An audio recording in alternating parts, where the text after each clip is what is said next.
these thoughts. So I'm sorry I'm going to have to talk a little bit softer because I have a husband sleeping and I do not want to disturb him.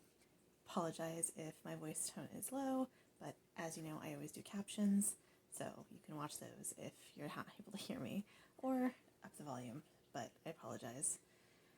That's how my filming situation is happening today. But the reason I'm filming tonight is because I want to do my Smutathon TBR, because it's like getting towards the end of October, which is banana pants. Where does time go? I swear, I can't believe it's almost November. I feel like 2021 just started. Smutathon is my favorite readathon of all time. It is when you read smutty books for the week or weekend. This edition is going to be a week edition, which I'm really excited about it. It is hosted by Riley Marie and Ginger Reads Laney, or Laney Cress, I think is now her Instagram handle. I don't know if she'd actually changed her channel name. But I will link their announcement videos down below in the description, and you can check it out for yourself. The Smutathon is actually, funnily enough, the readathon that kind of introduced me to BookTube. That's how I found Riley Marie and how I found Laney, and then from there it just escalated. So I originally did this. So it was like my original first readathon that I ever did. So there's just something really close and special to my heart about Smutathon, and that is why I am back doing another round, and I wanted to do my TBR. I promise I am still working on catching up on other things, and those videos will be coming out soon. Just FYI for that this is just kind of in between all my other catch-ups.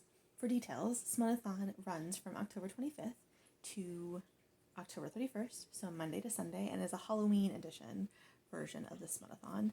I am doing some Halloween-themed books, not all Halloween books. I'm not a big, this is going to sound controversial, I like books anyway, regardless. I'm not a big Halloween person, but I still can enjoy paranormal romances, but I'm not a big spooky Halloween person. So I try to do some of the things that are just on my TBR that are paranormal anyway, but then also kind of a couple other things that I just threw in there for fun. It's an ambitious TBR. I don't know if I'm going to get to all this, but we're going to try. We'll see how it goes.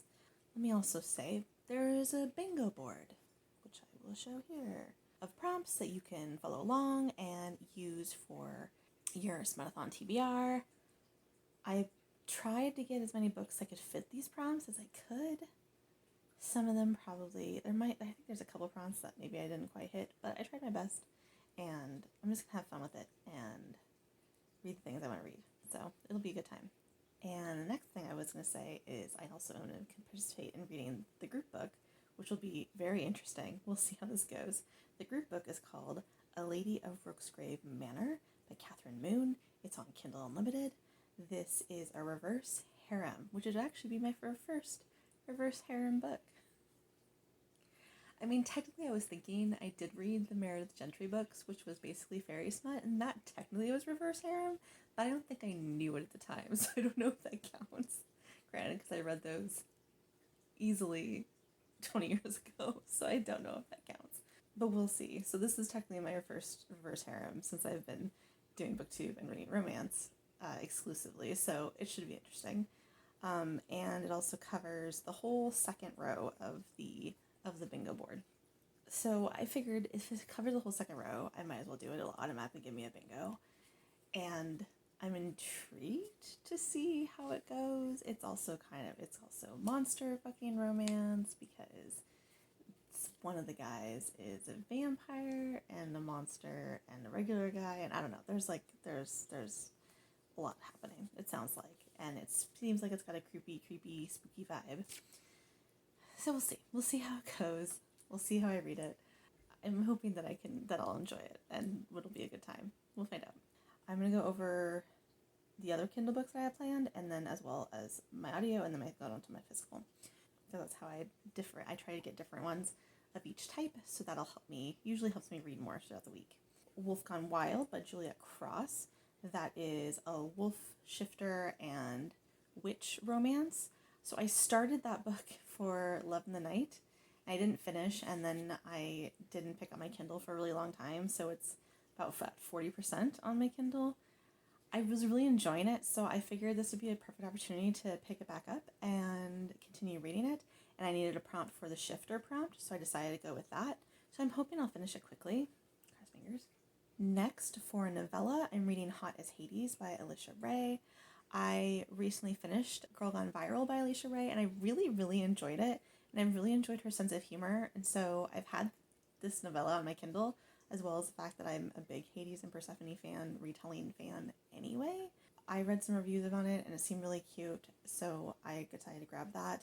It covers the novella prompt as well as enemies or rivals and paranormal, so I'm using it to cover those prompts, and I think it'll be a really quick read. So excited for that one. That one's what I'm really looking forward to. For audio books, obviously there's an aliens prompt. So when there's an aliens prompt, I'm going to be reading Ice Planet Barbarians. I'm on book number 12 now, so we're at Barbarian's Redemption by Ruby Dixon. That's what I'm on right now. I was able to grab that one on Hoopla. That one is about Beck, which is really, he's like really the only last character that I'm really intrigued to see what his romance and story is going to look like. So I'm looking forward to reading that. After that, I'm really unsure if I'm going to continue with the series or not, because there's something weirdly addicting about them, but also I don't know if I care about any of the other characters after him. So we'll find out. We'll see. But that is my alien romance, and that covers the alien prompt. Next, I'm going to be reading Halfway to the Grave by Janine Frost on audio. This I'm actually reading for book club. This is our October book club romance book pick, which should be really interesting. And it's kind of a cult classic. It's based on her, I think it's the Night Huntress series. It's book number 1.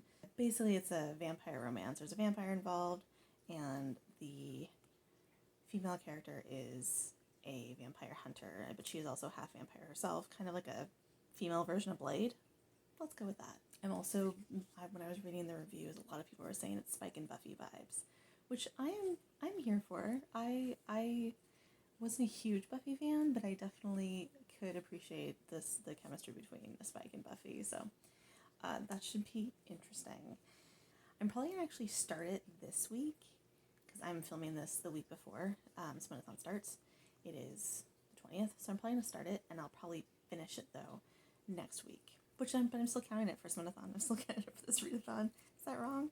I don't know. My rules. Anyway. Next, I'm going to be reading The Love Hypothesis by Hazelwood. This particular book has gone crazy all over my social media. I feel like everyone on Bookstagram has read it and has loved it and obsessed about it. It is inspired by Kylo Ren, which I have mixed feelings about because they are not my favorite ship whatsoever. But this is about 2 scientists, rivals, who end up fake dating and getting involved, and then things escalate from there. I'm a big fake dating fan, so I think I'll enjoy it, and I know quite a few people who have really, really loved it, so I'm hoping good things. This one I'm using for 2021 release, because that is one of the prompts that I did not have anything for, so I decided to go ahead and just use it for that. And it's going to be a book that's going to be, I'm still on hold for it in my Libby, but it's going to come in next week, so I'm anticipating that that'll be something I'll listen to as well. For my physical book, I'm going to decide ahead and grabbed Night Embrace by Sherilyn Kenyon, or she also goes by her married name, I think now, or her maiden name, McQueen. She's not going by Kenyon anymore. This is one of from the Dark Hunter series. Book number 2, I think, from the Dark Hunter series, but then I think in the overall world building of Hunter Legends, it's book number 3. And this is about, I think he's a vampire that protects the innocent, and he meets someone on a Mardi Gras float. This series is bonkers. I think her writing is kind of bonkers, but it's also kind of fun, and I have 3 or 4 books from this series that I got from a used bookstore, and so I feel like I just want to finish them, and then I'll probably be done with Sherilyn Kenyon forever. But until then, I'm going to finish the series out, because I do enjoy them. They're just really bizarre and kooky, but they're also kind of fun, so it'll be interesting to see how this one goes. The only thing that I'm having a hard time getting a prompt for is, so the new to you authors is going to be Janine Frost and Hazelwood for me, and Catherine Moon, the group book, but I'm not counting for that because she's already counting for the second row. And there's several supernatural MCs. I think a few of these can consider dark romance. I hope so. Only thing I don't think I have anything for taboo, technically. The only other thing prompt that I don't know if I have anything for is on Halloween. I want to say Wolf Gone Wild happens around Halloween, so there might be a particular scene that happens on Halloween, and maybe halfway to the grave as well. If not, I might add like a novella. Maybe. We'll see. Because this readathon is happening on the Halloween weekend, I feel like I should at least have a book that does fall on Halloween, so I feel strongly about that, even though I'm not a spooky Halloween person. But hopefully something here is on Halloween. If you know what it is, let me know. If any of these books have like a particular scene or something that happens on Halloween, or any really short novellas that happen on Halloween as well that you can recommend, please comment down below. I would love to know, and I would really appreciate it. If not, we're just gonna go with what I have, and I think I'll still cover several enough prompts that I'll be able to at least do a couple more bingos here and there. Cross fingers. I think it'll work out. More super ambitious TBR. I really hope I can get through all this. We'll find out. But also, it'll just be a lot of fun, and I love this readathon so much. So that is never going to change. If you're doing Smutathon, please comment down below if we're reading any of the same things, or maybe just let me know what your favorite spooky Halloween romance is. Comment down below. I really appreciate knowing and learning something new that maybe I need to check out. And that is my Smutathon TBR. So thank you so much for joining me. That is all for me today. If you like what you saw and want to see more bookish things from me, please subscribe and hit likes and bells. I would really appreciate it. As well as follow me on all my social medias down below that you can see, and follow me on all the things. Thanks again so much for watching, and I will see you again soon. Bye!